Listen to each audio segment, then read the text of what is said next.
Còn Long Minh nữa. Sau chưa Minh?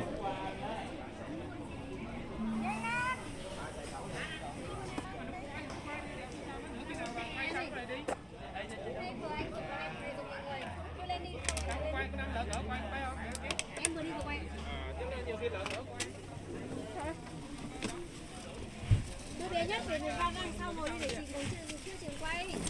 Có xanh xe mà sợ sao?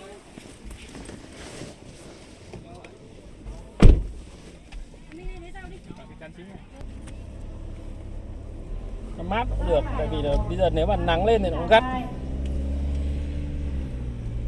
Đưa cái chụp ở dưới lên để lấy cái trên này này. Không liên quan với nhau mà. Cái điện thoại của mày cái sạc pin ở trong túi cháu cô lấy chứ. Con đừng chơi nữa đi, con đây con mắt tí đi. Trời đi. Mang nãy giờ rồi. Chơi hết cả pin. Thì chẳng có gì để làm thì trả xe mà. Chứ chẳng có gì.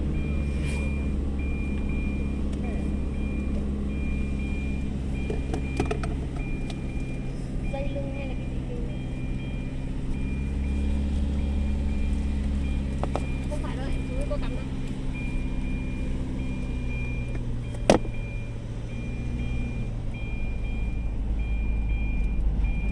Xe Jeep chắc hỏng hết rồi đúng không? Xe đấy không chịu nhỉ anh nhỉ? Xe Jeep ấy. Nó không có hàng. Nói chung là xe đấy thì cũng không thể là mà đi kiểu nhiều mà nó hỏng. Đặt hàng về nó đăng ký 5 chỗ nên họ không có đặt về. À. Xe trước kia đăng ký được 7 chỗ, giờ đăng ký 5 chỗ không có đủ cái sở kinh doanh nên họ không có nhập nên họ bỏ luôn.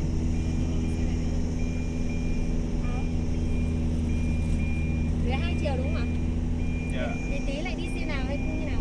Đến này về thế này luôn. Với 2 triệu. Dạ. Nhưng mà xe này thì xe của chạy là vẫn chạy vẫn số bắt khách ở dưới này xong tính là Dạ. đón mình. Thế phải lấy số điện thoại không ạ? Có cần thì lấy cứ lấy. Nào xong rồi điện đó.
bộ này.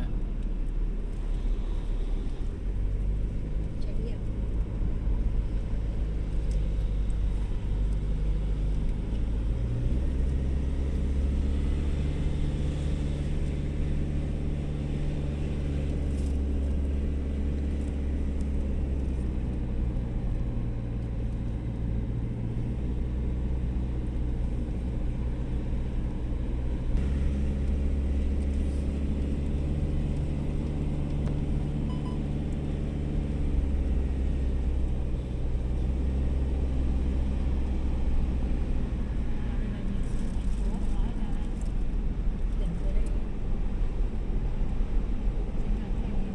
Sông ở dưới sông gì nhỉ? Phải sông đó chị. Hả? Dạ không phải sông đâu. Nhưng mà là sông gì?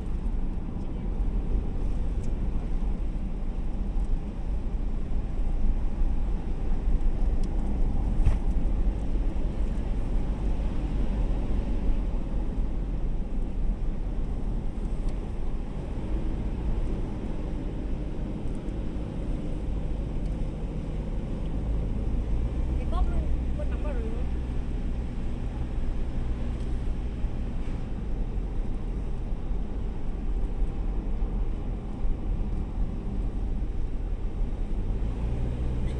Lúc cất đồ em có bấm khóa không? Khóa cửa anh xong. Nó có bấm không?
Vẫn đúng không được không?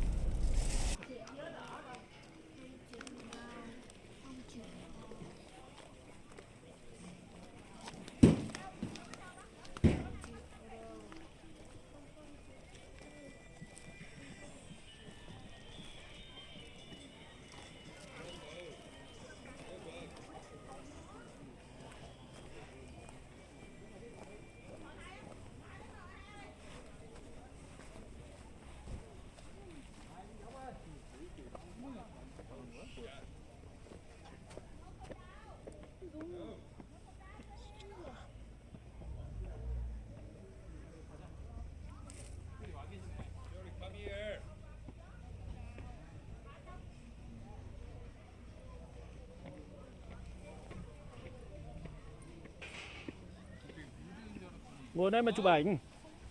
Trèo lên mà chụp đi.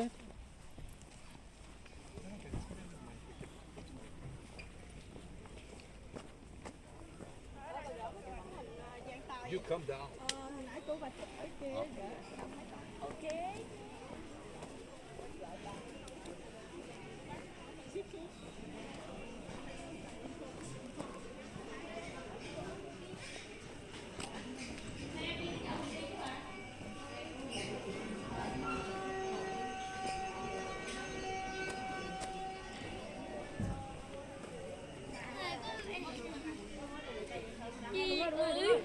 Đó cho chị mình kiểu mà.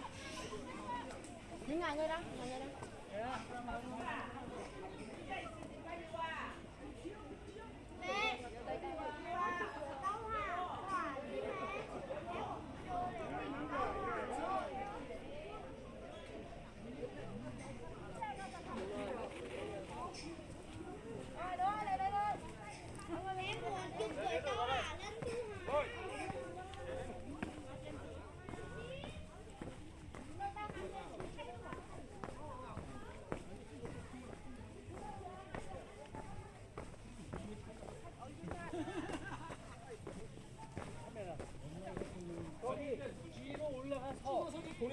안 보내주면 진짜 다 보내준다.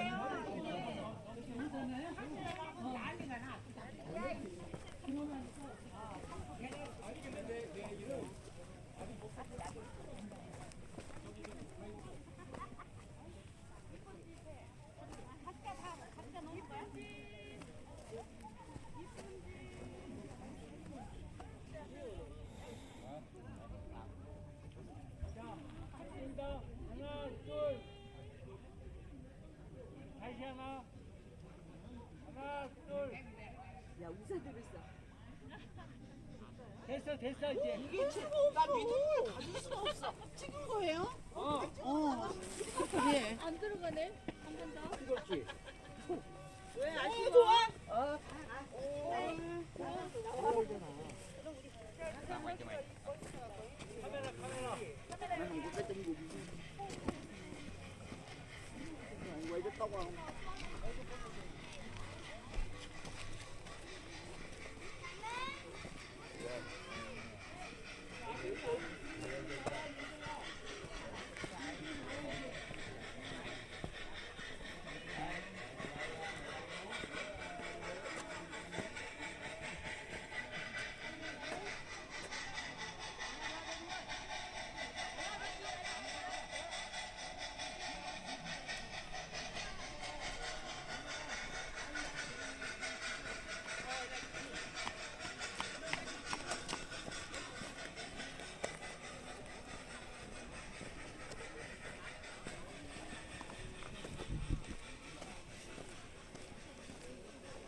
따라 오만 나오.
Nhìn từ trên không thấy gì toàn là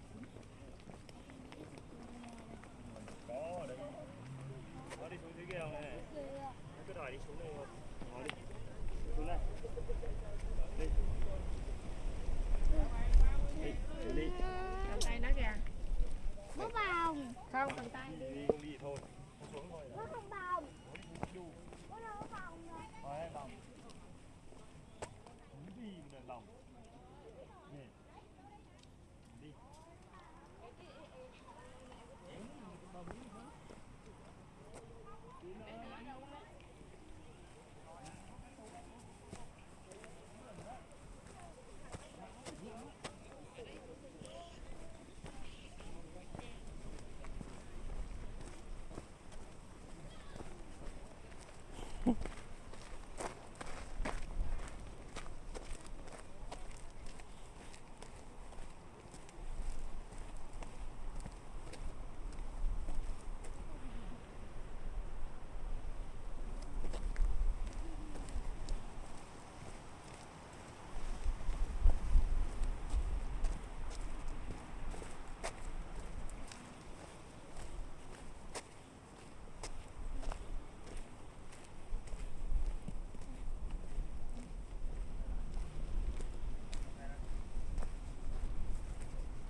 Cái góc bên dưới đấy đẹp này. Bên mé này cũng đẹp này.